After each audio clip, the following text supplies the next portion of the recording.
Hey, what's happening, guys? Things are exciting around here at Auto Show and Go. I have my 2015 Roush Stage 1 EcoBoost Mustang here. We recently just put in a Turbonetics drop-in turbo kit from CJ Pony Parts.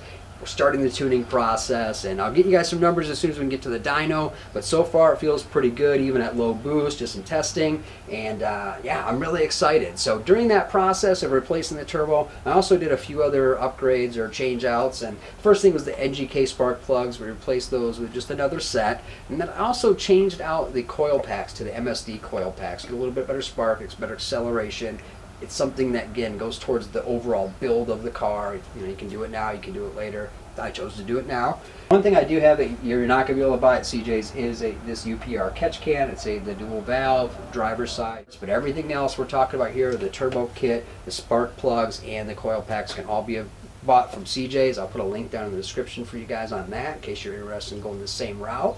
And I'm using Ryan Martin with PD Tuning. So far I've sent him one set of data logs, waiting to hear back, and we'll put a new revision of the tune in and see where we're at. But yeah, I'm super excited. The weather's finally broke here in Michigan for the most part. There's track days starting, there's car shows starting, and I'm ready to get back to it. So bringing you guys along for the journey. If you haven't done so already, make sure you hit that subscribe button down below, like the video, share it. That'll help the channel grow, that'll help me keep being able to do these types of things and bring you guys some awesome EcoBoost Mustang action. Now, with that said, I want to let you guys know a little bit of a change I'm going to try to go through here with the channel. Now, last couple of years, I've been mainly about my Mustang and some car show stuff. So I love the whole auto show and go concept, but I'm not really getting the following locally that I thought I would by covering the car shows. And maybe it's because I'm just not that good at it. I don't have the greatest camera gear to keep a real steady hand, and I don't have the whole cinematographic type stuff down and whatnot, but I try my best, right? And maybe that's not good enough. Maybe that's why I haven't got the following. Maybe people just don't like me. I don't know.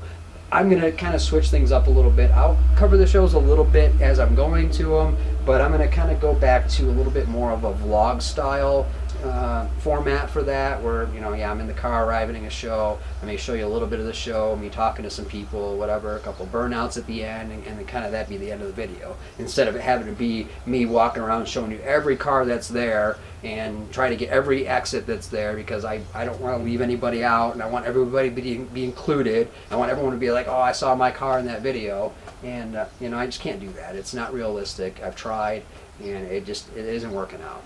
So I guess let me know in the comments if you hate to see that happen, hate to see me go away from it. Maybe you can change my mind, but I want to stick a little bit more with the Mustang stuff. I mean, my sponsors are Mustang people. They sell parts for Mustangs. So me doing a car show video, I'm not tagging them in that. It's not helping them in any way, and it's taking away time and effort that I could be maybe putting into something else. And honestly, I think the channel will grow a little bit more if I was posting more often and I was just sticking just to what I'm doing with my car and just kind of my life and what's going on.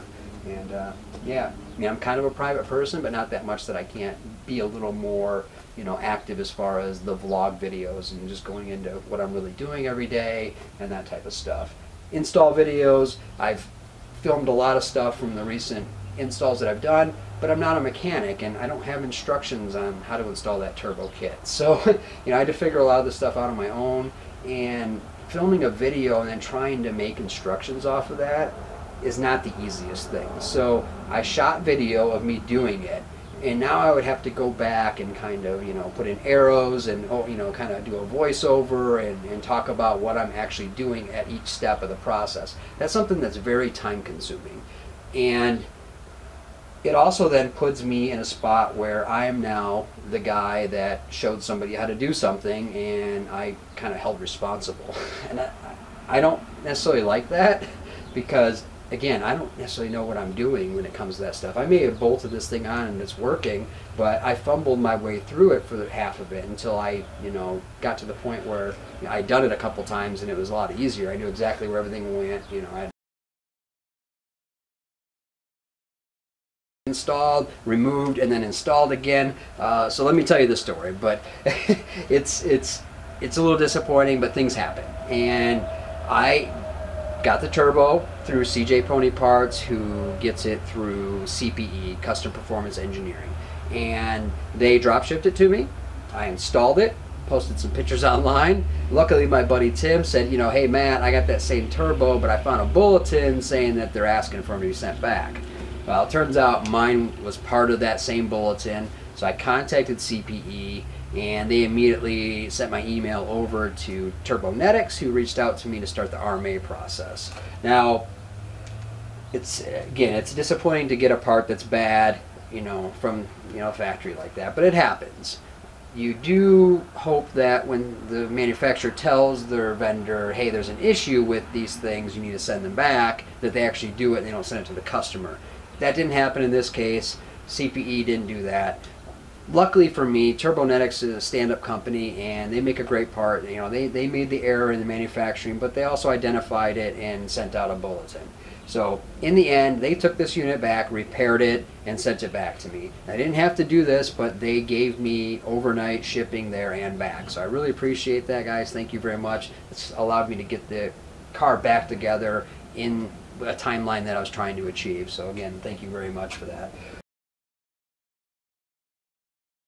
But the first time, it's hard to film, and you make mistakes, and then when you go to edit, it just takes a long time to go through all that footage, because you basically recorded 4 hours worth of work that you did, and now you have to just section out the parts where you're actually doing things right, so that way you're not talking about the right thing and then showing the wrong thing.